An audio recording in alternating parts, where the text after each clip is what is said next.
Oh, yeah, here we go again. Hello, and welcome into Ray on Sports. I am your host, Johnny Ray.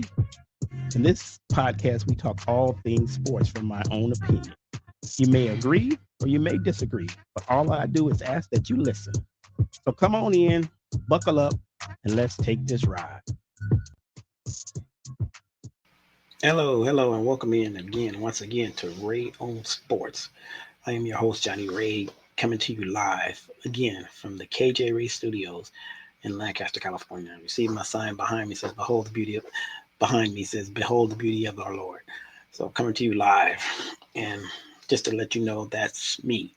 Um, don't pull any punches. I'm a Christian man. I do run this podcast, but I still am Christian at the same time. So just haven't been on here for a minute. Been kind of busy, doing some a lot of things going on in my life, a lot of projects going on. On the side, I do a little work on the side, so I've been doing that. So but I'm back here on Ray on Sports, coming to you, giving you what you want in the world of sports. So this week we're going to talk a little NBA, also a little NFL, maybe, and some March Madness, as well as some WWE stuff that's going on. Wow. If you didn't know, I'm a big, huge wrestling fan. So I've been wrestling for about, God, a long time, since about 1983, 84, maybe 85. I'll just say, put it like this: I started watching when Hulk Hogan was popular, and then from then I just was an avid fan. I would watch all the matches. I would watch different shows, the different uh, they call them premier live events now. Back then they were called pay-per-views. I'd watch every WrestleMania, every SmackDown, every Raw, everything. I still watch them to this day. I don't watch them as much as I usually watch them, but I do watch them. So you know what? Since we're already there, let's start with that. So if you don't know about the WWE wrestling organization, wrestling, so they're called sports entertainers. They're really not wrestlers. They do the wrestling moves. They train. If you've never seen a live event, or if you've never seen it on TV, you look at it and go, that can't be this, that can't be that. Yes, they do get hurt. Yes, they do pull quads. Yes, they do have concussions. Yes, they do break their necks. Yes, they do. They have some wrestlers that pass, but behind different things. So I watch it for the entertainment value of it. I like the characters. I like the whole genre of what they do. There's they used to call it babyface and heels. Babyface was a good guy, heel was a bad guy. But now in this day and age of wrestling, that line is kind of blurred a little bit, so you don't never know who's a babyface, you never know who's a heel. So it changes from day to day to day to day. One guy might come in one day and say, "I'm the babyface," and then next thing you know, he's a heel. Give you a couple of examples. Prime example: Hulk Hogan was a babyface of the company for a long time, and then they turned him to heel, made him a bad guy. Actually, he left one organization and went to another organization, turned heel, and then came back and still kind of stayed heel because it was kind of working. And it was him, a couple other guys that names that came up, though they just turned back and forth, went back and forth, back and forth, back and forth. One guy, his name is Hunter Hearst Helmsley. They called him Triple H. If you don't know about him, his name right now is Paul. His real name is Paul Levesque, but they called him Hunter Hearst Helmsley, and now he is what they call the chief branding officer of WWE, which means he's the boss now. For those who don't know wrestling like that, I don't know if you remember Vince McMahon. He was the boss, so he stepped down. They turned into a corporation now, but Triple H is now the guy. The guy that kind of runs the show, tells what works, what doesn't work. I've watched specials on it. That's why I said I watch it for the characters. And now they blend the characters with real life stuff, so it makes it even more entertaining. The last one I watched Monday night, they were in Brussels. Yeah, Brussels. It was in Brussels, and it was sold out house. People were screaming, hollering, chanting people's music and people's name and people's songs. It's amazing that for entertainment business that people say, "Oh, it's just fake."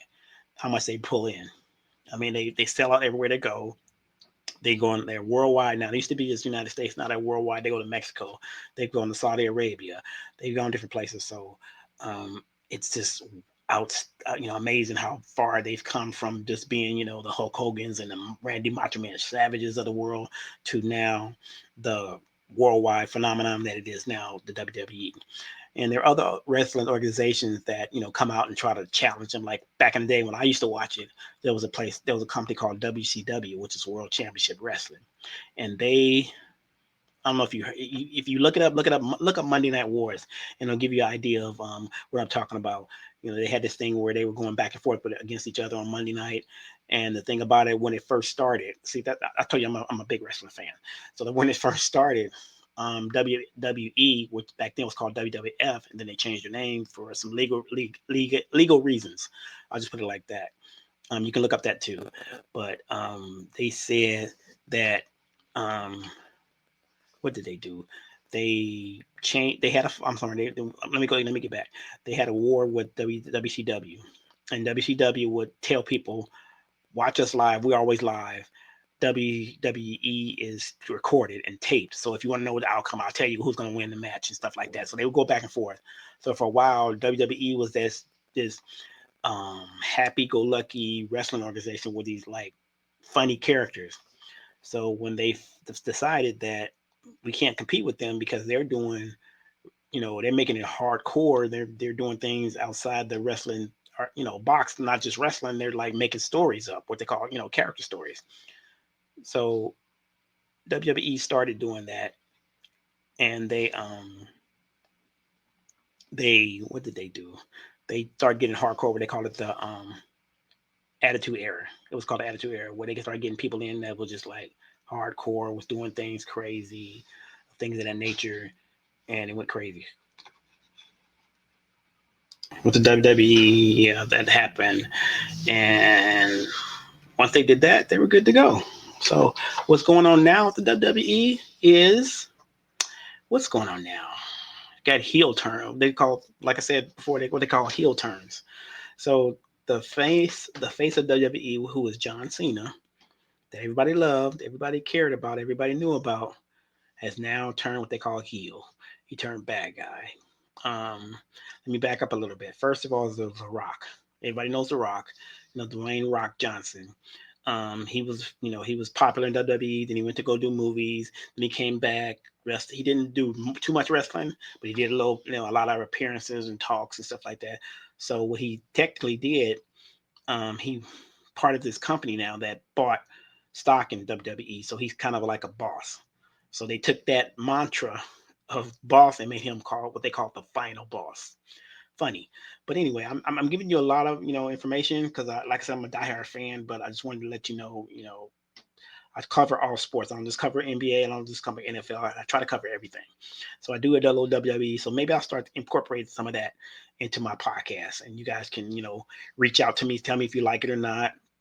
You can always reach out to me at rayonsports0905 at gmail.com. That's rayosports0905 at gmail.com, and let me know what your comments are. If you want to hear more about WWE and wrestling, let me know, and we can talk some more about it. So now let's talk NBA. NBA conference. Right now, the Western Conference, you got the Oklahoma City Thunder with a 6-game winning streak right now. They're 59-12. They're already secured their, I guess, the top seed as well as a playoff berth. Right behind them, you have the Houston Rockets at 46-26. Denver Nuggets are tied with 46-26. Lakers are 43-28, along with the Memphis Grizzlies at 43-28. Golden State Warriors in the 6th spot at 41-30. Clippers are in the 7th spot at 40-31, with Minnesota Timberwolves right behind them at 41-32. Sacramento Kings 36-36, and the Phoenix Suns at 36-37. Last teams, actually, the Utah Jazz and New Orleans Pelicans are already been eliminated from playoff competition. San Antonio Spurs, Portland Trail Blazers, and Dallas Mavericks are all at the bottom. The only one that may have a chance to come in, maybe the Dallas Mavericks, because of the way the Phoenix Suns have been playing, might have a chance to come in, but we'll see. I believe Anthony Davis played last night, so that was a big boost for him. He had a nice little game last night. I don't know. Let me get the stats on that. He played last night for his first game back from injury since he's been injured since the trade deadline. And this is his first game back. They played last night. They played the Brooklyn Nets last night. And Anthony Edwards stat line. I keep calling him Anthony Edwards. Anthony Davis. I am so sorry. Anthony Davis. Anthony Davis. Anthony Davis. Let's see what his stat line was yesterday. Hold on. I'm trying to find it. There we go. Here we go. Here we go. Here we go. My Lakers lost yesterday. 118 to 106. They're not playing well. Um, I don't know what's going on with them, but I'm not going to talk about it right now. Yeah, it's like that. Yeah. Anyway, like I said, Anthony Davis played yesterday. He played 27 minutes yesterday. Had 12 points. 27 minutes, 12 points. But you know what? I'm not gonna say anything. That he's back. He's playing well for him. 5 and 9 from the field, 0 from 2 from 3-point range. Didn't get to the free throw line. Had 6 rebounds, 3 assists, 1 steal, 1 block, 2 turnovers. His plus minus was a plus 12. So he did this thing. But anyway, as far as that trade goes in the NBA, I think the winners from that trade were definitely the Lakers. They got Luka Doncic, and definitely the Golden State Warriors, who got Jimmy Butler. Anthony Davis still, the jury's still on that because he's been injured. He's starting to play now, but Kyrie Irving has been shut down for the year with his injury. Had a bad, I believe it was a knee injury. I believe it was a knee.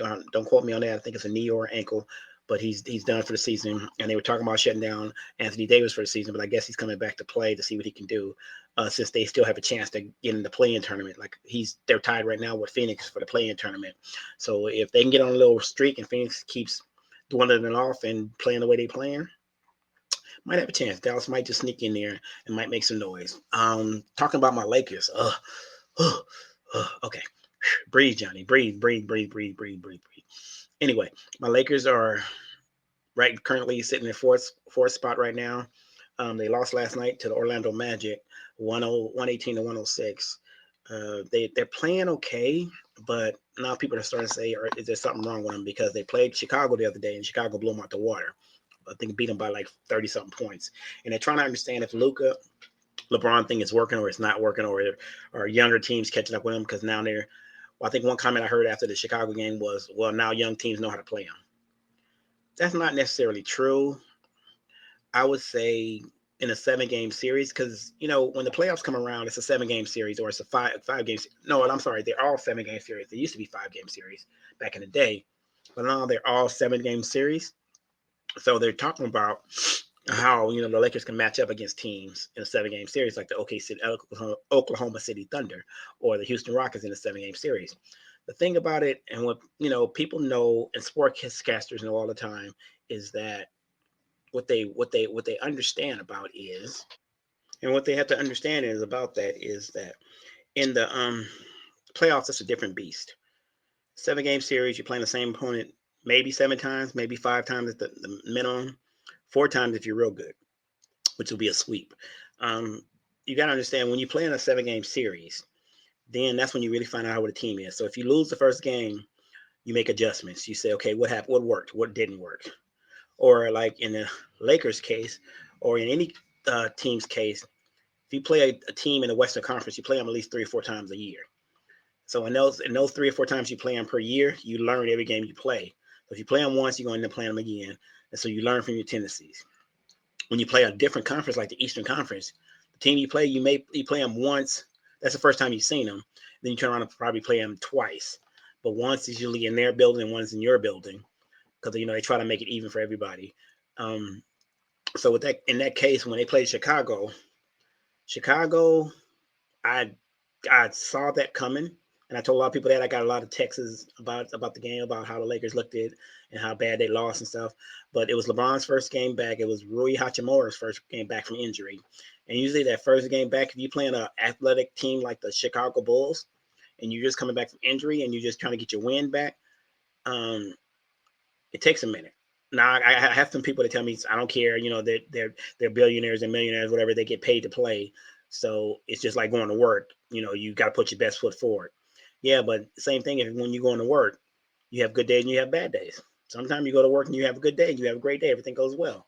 Some days you have a bad day where you're not feeling well, but you're still at work and you're trying to push through it, and then your day just don't go well. Same thing in the NBA. You have good games, you have bad games. That was a bad game for the Lakers. The next game they had against Orlando was a bad game. The reason I'm saying that is because it was back. They played Saturday. They flew probably Saturday night, Sunday morning. got into Orlando. By the time they got themselves together, rested, and anybody could tell you, you can say this about anything. If you do that, something like that, you say you're working, they have you working Saturday night. Then they tell you got to fly out somewhere and go to work Monday morning. After you get off from work Saturday, you're trying to rest, you're trying to get yourself together, you're trying to get your food together, you're trying to get some sleep, and you also think about your travel plans. So then you get on your plane, you get where you need to go, get on the plane Sunday, you get to wherever you need to be Sunday night. Now Sunday night you got to get yourself prepared for Monday morning. Sometimes you have that jet. I know, and they say, yeah, NBA players, they fly all the time, they should be used to it. Yeah, but they're still human beings. They still get tired. Their body still wear down, and then the team you're playing are at home resting, and they're ready to go. And you come into town, especially LeBron, the Lakers, the Celtics, the Cavs, the OKC Thunders. Those are the top teams. When they come into your building, I don't care if you 1-25, you don't give them your best game. And people do that. They give their best game for those teams like that. And I think I saw a highlight after the Chicago game. They were in their locker room with almost like they had champagne, throwing champagne like they had won a championship game. Yay, we won! Yay, that kind of stuff. And it's just for them, it's a momentum for them because we just beat the Lakers and LeBron James. They don't even say about the rest of the team, the players, or how they played, or how Lakers lacked the defense. They wasn't closing out. They would turnovers. They just say, "Oh, we beat LeBron and Luka." They ain't all that. We beat them, But get them in a 7-game series might be a different story. So that's when people make those comments about, yeah, the Lakers don't look that well. They play, or any team don't look that well. They play a game and they don't look that well, and the fans come out and say, oh, trade this person, trade that person. We're horrible. We suck. But then when we win, hey, we the best team in the world. Yeah, we're going to the finals. It's part of life. It's part of the NBA. It happens. Things happen. One day you're up, one day you're down. One day you win, one day you lose. Sometimes you go on a 7-game winning streak. Sometimes you go on a 5-game losing streak. It happens. That's why it's an 82-game season. But the issue, the thing is, no matter how many games you win or lose, if you make it to the playoffs and you make it to the finals and you win that championship, all that stuff goes out the window. All of it goes out the window. I don't care what sport it is. Baseball, football, basketball, hockey, whatever. You have a losing streak and you have a winning streak and you go into the playoffs with a losing streak and you come out and win the cup. In hockey, Stanley Cup. Baseball, you win the championship, the pennant. I guess they call it the pennant. I think they used to call it the pennant. I don't know if they still call it that, but yeah. Football, you win the Super Bowl. Basketball, you win the NBA championship. All that stuff that you did in the regular season goes out the window because all the people worry about is that win. And a lot of players, when they play that bad, and people say stuff about them and said, "Oh, I don't know if they're going to do it. Oh, they looked bad." They know in the back of their minds, the veteran players and the seasoned players and the good players know in the back of their mind, I ain't worried about this game. Wait till we get to the playoffs. We'll show you what we got. And they go out there and they win a championship. And then they go, now what you talking about? Now you can talk about a 5-game losing streak now? I don't think so. You're not going to talk about it. You know why you're not going to talk about it? Because we're champions. We have a championship trophy. We have a championship banner. We got a championship parade. We got champs. And the record book is going to say champion. It's not going to say the team that lost 5 games in a row. It's going to say NBA champion or NFL champion or NHL champion or MLB champion, MLS champion. It's just the way it is. So, I listen to stuff like that. I listen, especially my team, any other team. I listen to people when they say stuff, and then I compare what they're saying now to the end of the season when they win and how that narrative changes. But that's on the NBA. That's what I got so far. So the playoffs are going to come around. I didn't even talk about the Eastern Conference. What's going on in the Eastern Conference? Eastern Conference is, let me look at that real quick. See what they're talking about right there. Eastern Conference. So you got the Cavs, 57-14. They clinched. Boston Celtics are 53-19. They clinched a playoff spot. Now you got the Knicks, the Pacers, the Bucks, the Pistons. All of them are fighting. There's probably like maybe a game and a half, the edge between those teams. So anything can happen. But from 4 to 10, anything can happen. Anybody can go on a winning streak or a losing streak and can change their standing. In the West is much harder because the margin of error is not that much. Like the Lakers have lost 3 in a row and they're still in 4th place. Denver lost the game and they're still in 3rd. Houston lost the game and they're still in 2nd. The Warriors have lost and they're still in 6th. So I'm saying it all depends. The Phoenix has won 4 in a row and they're still in 10th place. So it all depends on, momentum, games, how you playing. And then, like I said, in the Western Conference, they always said in the Western Conference, the margin of error is very slim. You can go from 10th to 5th in a heartbeat. You can go on a winning streak in a game, a team in the 5th place can go on a losing streak, and boom, you jumped up just like that. That's how tight the race is in the Western Conference. Eastern Conference is a little bit more looser because they're not really a dominant team. They don't talk about the Eastern Conference the way they talk about the Western Conference. The Western Conference, they said, well, we know OKC is number 1, but as far as number 2 through whatever, we don't know yet. Because a lot of teams are making moves and making and showing what they got. So we'll see. We'll see how it goes. When the NBA playoffs start, we'll see where my Lakers are. We'll see where all the other teams are. And I'll probably just do an all NBA podcast on just the games itself. Now let's switching over to NFL. I've heard some things, not too much to talk about. A couple of guys got their deals. I believe Myles Garrett got his deal from the Cleveland Browns that he wanted. The draft is coming up. You got players out there, Shedeur Sanders. You got other players out there in the draft coming thinking about it.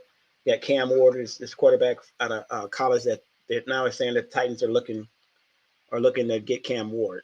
I don't know what their ranking is. I don't know what their pick is during the draft, but they're looking at that. But Cam Ward, they say Cam Ward looks good in the combine, so you never know. Also, Devontae Adams got moved. Wow. Devontae Adams went to the Rams. Wow. We'll see. We'll see how that goes. It's a lot of things going on in the NFL. I'll give you a full recap once I get everything. I'm trying to get all this stuff together just to this one podcast because I hadn't been on here for a while. But that's what I have. That's my take for this week. Thank you for listening. Thank you for watching. Thank you for tuning in to Ray on Sports. My name is Johnny Ray. I'm the host of Ray on Sports. If you have any questions, comments, or concerns, please subscribe to the channel, the YouTube channel. That's Ray on Sports 090 at Ray on Sports 0905. Look that up on your YouTube and you can get me. Or you can still continue to listen to me on Apple Podcasts, continue to listen to me on Spotify, continue to listen to me on Amazon, and also tell your smart speaker to play Ray on Sports. For this week on Ray on Sports, this is Johnny Ray for Ray on Sports. Also, if you have any questions, comments, or concerns, email me at rayosports0905@gmail.com. Once again, that's rayosports on sports, 0905@gmail.com. Hey, this is Johnny for Ray on Sports. Take care and God bless.